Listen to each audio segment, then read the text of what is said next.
का कोई क्वेश्चन, किसी के कोई डाउट्स नहीं है, आगे बढ़े हम।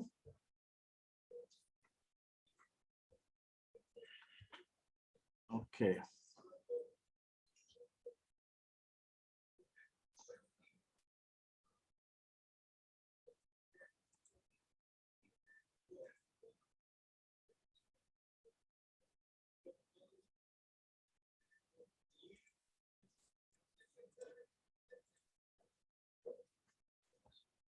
ठीक है, अभी आ जाते हैं हम डेथ ऑफ अ पार्टनर पे। हम डेथ ऑफ अ पार्टनर पे आते हैं। इसके मैंने कुछ ज्यादा नहीं, 5 एक क्वेश्चंस आपको छोटे छोटे दे रहा हूँ। इन क्वेश्चंस को आपको ट्राई करना है और हम फिर डेथ ऑफ अ पार्टनर पे हो जाएगा हमारा। अब इसमें क्या हो रहा है डेथ ऑफ अ पार्टनर पे, वो चीज हमें देखनी है। जैसे राम मनोहर एंड जोशी पार्टनर्स हैं। जोशी डाइड ऑन 28 फरवरी 2021। 28 फरवरी 21 को उसकी जोशी की डेथ हो जाती है। फरवरी में 2021 में 28 ही दिन थे ना। हाँ, और जो प्रॉफिट है, जो पिछले साल का प्रॉफिट है, लास्ट अकाउंटिंग ईयर, उसकी डेट ऑफ डेथ का क्लोजर टू द लास्ट, पिछला साल जब खत्म हुआ था और जब उसकी डेथ हुई, उसके बीच का जो है ना, उसको हमें किस हिसाब से देना है? एवरेज प्रॉफिट के हिसाब से देना है। और पिछले 3 सालों का एवरेज प्रॉफिट आपको दे रखा है 7,000, 8,000, 9,000।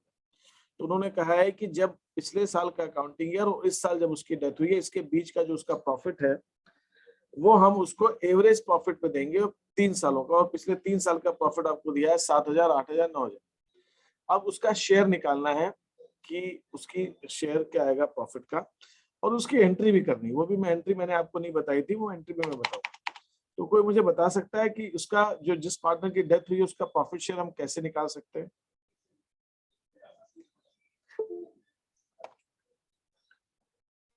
सर एवरेज प्रॉफिट निकालेंगे, फिर वो एवरेज प्रॉफिट से उसका हिस्सा देते हैं।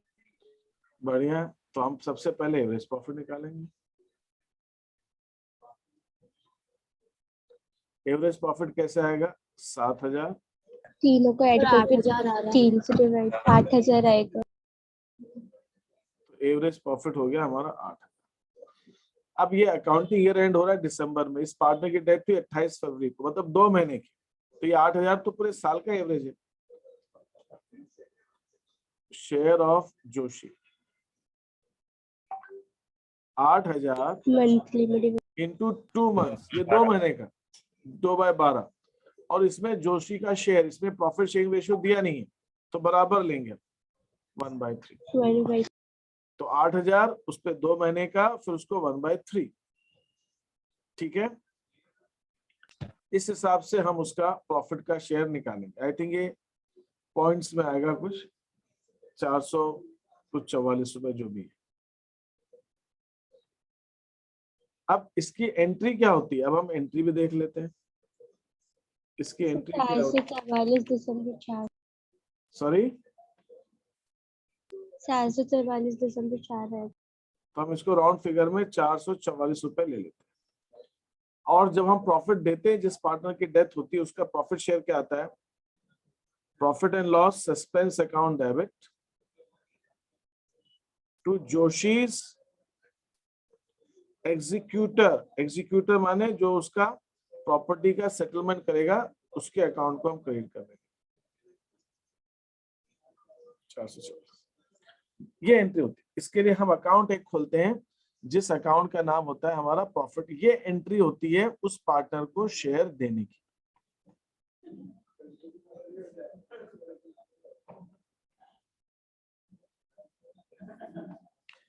Profit and loss suspense account.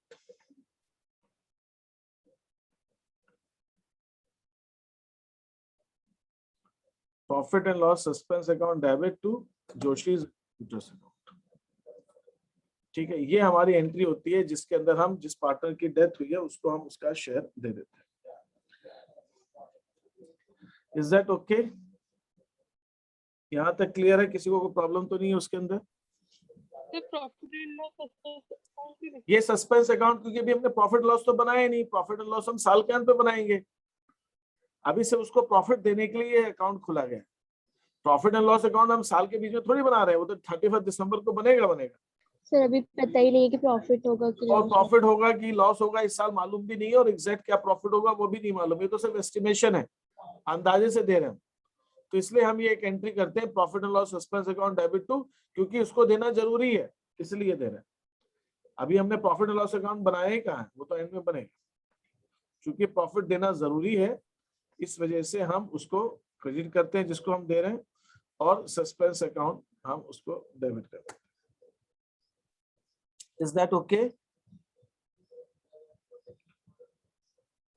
ये क्लियर है? इसमें कोई प्रॉब्लम तो नहीं है किसी को? यहाँ समझ में आई पॉइंट? यस ठीक है, ये एक चीज। तो एक ये तरीका है, पहला क्वेश्चन इसका है। मैं अब ये चूंकि मैंने क्वेश्चन करा दिया तो मैं इसमें एक क्वेश्चन और डाल के आपको भेजूंगा इसी पैटर्न पर। दूसरी जो मेथड है हमारी, मैंने आपको दो तरीके बताए थे, एवरेज हो गया, लास्ट ईयर का हो गया, और तीन और सेल्स। तो एवरेज और लास्ट ईयर का तो सेम ही। अब तीसरे मेथड क्या है हमारी, सेल्स के बेसिस। सी डाइज ऑन 31 मार्च, सी की डेथ होती है, अकाउंट्स क्लोज होते हैं 31 दिसंबर को हर साल। और क्वेश्चन में दिया हुआ है कि 2020 की सेल्स जो थी, मतलब डेथ कब हुई है 21 को, पिछला साल क्या रहा होगा 2020, पिछले साल जो सेल्स थी वो 6 लाख थी। और इस साल 1 जनवरी से लेकर जब उसकी डेथ हुई है, इस साल देखिए पिछले साल पूरा साल था हमारे पास 1 जनवरी से लेकर 31 दिसंबर 2020, और ये अभी नेक्स्ट ईयर आ गया 1 जनवरी से 21 से लेकर 31 दिसंबर 2021। लेकिन पार्टनर की डेट यहाँ पे हो गई बीच में, कब हो गई 31 मार्च 21 को। तो क्वेश्चन क्या कह रहा है, क्वेश्चन ये कह रहा है ये जो पिछला साल था, इस साल जो सेल्स थी वो सेल्स थी हमारी 6 लाख रुपए, और ये जो पिछला साल था, इस साल जो हमारा प्रॉफिट था वो था 30,000 रुपए। और वो ये भी बता रहा है कि जो 3 महीने पार्टनर रहा, इस समय की जो हमारी सेल्स है वो सेल्स है 2,40,000। और अब क्वेश्चन कह रहा है कि यहाँ पे इस डेट पर जिस पार्टनर की डेथ हुई है सी को, सी का आपको प्रॉफिट का शेयर निकालना है। आप कोई मुझे आइडिया दे सकते? 48,000 नहीं, वो कैसे निकालेंगे, क्या स्टेप्स होगा, कोई मुझे स्टेप्स बताए। तो पहले पिछले साल का परसेंटेज निकाल लेंगे। ठीक है, पिछले साल का परसेंटेज निकाल लेते हैं, सेल्स पर कितना प्रॉफिट है। तो कैसे निकालेंगे, profit upon sales into 100 percentage. तो ऐसे है, प्रॉफिट कितना है 3,000, सेल्स कितनी है 6 लाख, नहीं प्रॉफिट है 30,000, 30,000, प्रॉफिट 30,000।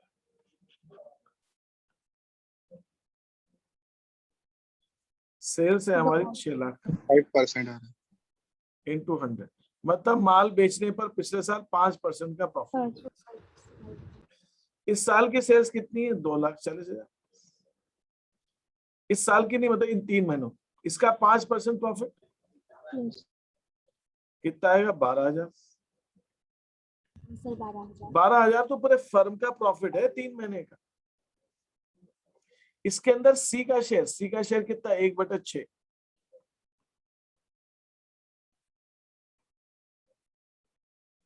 12,000 इंटू 1/6 कितना आ गया 2,000।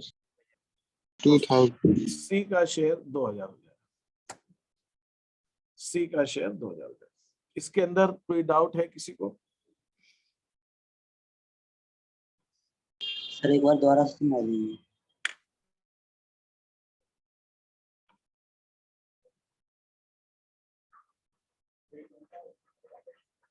पहले तो अपने को समझना पड़ेगा क्वेश्चन में इंफॉर्मेशन क्या दे रखी है, क्वेश्चन में इंफॉर्मेशन क्या दे रखी है वो देखना। क्वेश्चन में आपको ये बोला गया है कि पिछले साल पार्टनर ने 6 लाख का माल बेचा था, पार्टनर्स ने तीनों ने मिलकर एबीसी ने, और 30,000 का प्रॉफिट कमाया था। तो ये बताओ जब 6 लाख का माल बेचा था तो 30,000 का प्रॉफिट कमाया था, तो कितना परसेंट प्रॉफिट कमाया था पिछले साल? प्रॉफिट निकाल दिया उन्होंने पिछले साल, तो प्रॉफिट कितना परसेंट कमाया था? तो 6 लाख पर 30,000 प्रॉफिट इंटू 100 जब हम करते हैं तो आता है 5%, मतलब पिछले साल जितना माल बेचा था उसका 5% प्रॉफिट कमाया था। यहाँ तक क्लियर है? Yes sir. Yes sir. अब इस साल जब पार्टनर की डेथ हुई है, उसकी डेथ से पहले 3 महीने में फर्म की सेल्स दे रखी है, तो पिछले साल अगर 5% प्रॉफिट कमाया था, क्वेश्चन में और कुछ बोला नहीं है, तो हम 5% इस साल का भी प्रॉफिट मान के चलेंगे। तो 2,40,000 की सेल्स पर 3 महीने की इस साल की सेल्स पर 5% के हिसाब से कितना होता है प्रॉफिट? 12,000। इसमें सी का शेयर निकाल सकते हैं, ये तो फर्म का प्रॉफिट है ना, सेल्स तो पूरे फर्म की। Yes sir. तो सी का शेयर 12,000 को 1/6 दैट इज 2,000। ठीक है, ये आ गया प्रॉफिट ऑफ 3 मंथ्स, 3 महीने का। सर बाकी का 10,000 पार्टनर्स का ओपन, बाकी का इसकी एंट्री पहले जैसी 10,000 पार्टनर्स कुछ का नहीं ओपन करना है। बाकी का 10,000 मैंने पहले बताया कि जिसकी डेथ हुई Yes, उसको sir. देना है। बाकी का कुछ नहीं करना, अपने को सिर्फ सी को देना है। बाकी पार्टनर तो है भी फर्म, उनको मिलेगा, बाकी कुछ नहीं करना, सिर्फ सी को देना है अपने को 2,000। Is that okay?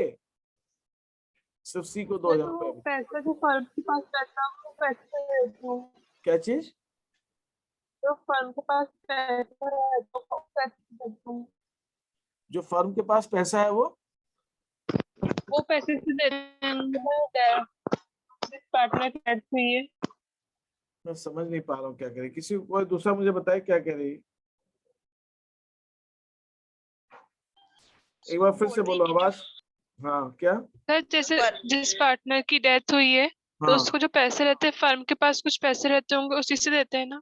नहीं कि दे पुराने रखे तो नहीं। लोन ला के दो, या बाकी पार्टनर्स और पैसा लेके आओ भाई, अगर उसको देना है। और हमने क्या डिस्कस किया था, अगर आप नहीं दे पा रहे हो, जिसकी डेथ हुई रिटायरमेंट में हमने देखा था, उसके पैसे को हम क्या करते हैं, उसको लोन मान लेते हैं उसको। अब सी पार्टनर है, सी की डेथ हो गई है, तो सी ने के कैपिटल लगा रखी है। सी की कैपिटल कितनी? 2 लाख रुपए, और सी का प्रॉफिट शेयर 2,000 हो गया मान लो। और मान लो गुडविल भी है, गुडविल 15,000 की उसको गुडविल हो रही है, तो सी को टोटल 2,17,000 रुपए देने हैं। अब फर्म के पास है तो दे दो, नहीं है तो बाकी पार्टनर लेकर आओ कैश, क्योंकि कैश तो देने के लिए तो कैश तो चाहिए, तो लेकर आओ। वो भी नहीं ला सकते, तो जो सी को पैसा देना है वो लोन हो जाएगा। अपने रिटायरमेंट में किया है ना लोन, तो वैसे डेथ में लोन हो जाएगा, उसमें कोई दिक्कत नहीं। उसको हम लोन मान लेंगे जो सी को देना है अपने पास। Is that okay? Yes sir. बस ये इसके अंदर। तो ये 2 मेथड्स मैंने आपको गुडविल प्रॉफिट शेयर निकालने की आपने बताई है, जिसके बेसिस पे आप जिस पार्टनर की डेथ हुई है उसका जो है आप शेयर निकालें। ये क्वेश्चन भी कुछ ऐसा ही है। और ये तो मैं आपको ये जो क्वेश्चन है 5th वाला, ये क्वेश्चन मैं कराऊंगा आपको कल क्लास में, और इसमें का 1-2 क्वेश्चन और इसमें डाल दूंगा मैं। लेकिन ये जो ऊपर के पहले के जो क्वेश्चन है, ये 4, अब इसको 4 या 6 हो जाएंगे, मैं इसमें 1-2 क्वेश्चन और डालूंगा। तो ये जो लास्ट वाला क्वेश्चन है जिसके अंदर उसको कितना पैसा देना है वो निकालना है, ये वाला क्वेश्चन हम कल करेंगे एक क्वेश्चन, फिर आप बाकी का ट्राई कीजिएगा। इसमें भी 2-3 क्वेश्चन, लेकिन ये बाकी के जो 4 क्वेश्चंस हैं ऊपर के, जिसमें सिर्फ उसका प्रॉफिट का शेयर निकालना है, इन क्वेश्चंस को आपको ट्राई करना है। इन क्वेश्चंस को आपको ट्राई करना है, ठीक है? That is what is there. Jayant का कहना है कि sir please try to complete syllabus till December, there is a pre board exam in January में, प्री बोर्ड एग्जाम्स। यार ये थोड़ा सा स्कूल कॉलेज को और बोर्ड को सिर्फ एग्जाम लेने से मतलब है। आपका सेशन कब स्टार्ट हुआ? आपकी पढ़ाई कब से चालू हुई थी? अप्रैल में। तो अप्रैल से। दिसंबर से ज्यादा क्लासें नहीं लग पाएंगी क्योंकि हाफ ईयरली स्टार्ट हो जाते तो छुट्टियां होती। Yes sir. सर दिसंबर में हाफ ईयरली होंगी, जनवरी में प्री बोर्ड, फरवरी में बोर्ड। सर फिर कोचिंग की छुट्टियां रहती हैं। कोचिंग की कैसे छुट्टियां रहती हैं? स्कूल की हो सकती है, कोचिंग की कैसे छुट्टी हो सकती है? कोचिंग की छुट्टी, कोचिंग सर पे हम एग्जाम लोग करवाते हैं सर प्रिपरेशन रिवीजन के लिए। कितनी देर बैठते हैं कोचिंग में आप लोग? जो सर रिवीजन के लिए करवाते हैं। नहीं तो रिवीजन के लिए क्या पूरा दिन रिवीजन चलता है यूं? हम लोग No, पता sir, नहीं 12th मतलब आप लोगों का क्या Yes, sir. सिस्टम रहता है, आप लोग करवाते होंगे, लेकिन हम लोगों सर क्या, फाउंडेशन का भी हम लोग करते तो वो ऑफ करा देते लेक्चर्स वगैरह पढ़ाई करनी होती 12th की। अच्छा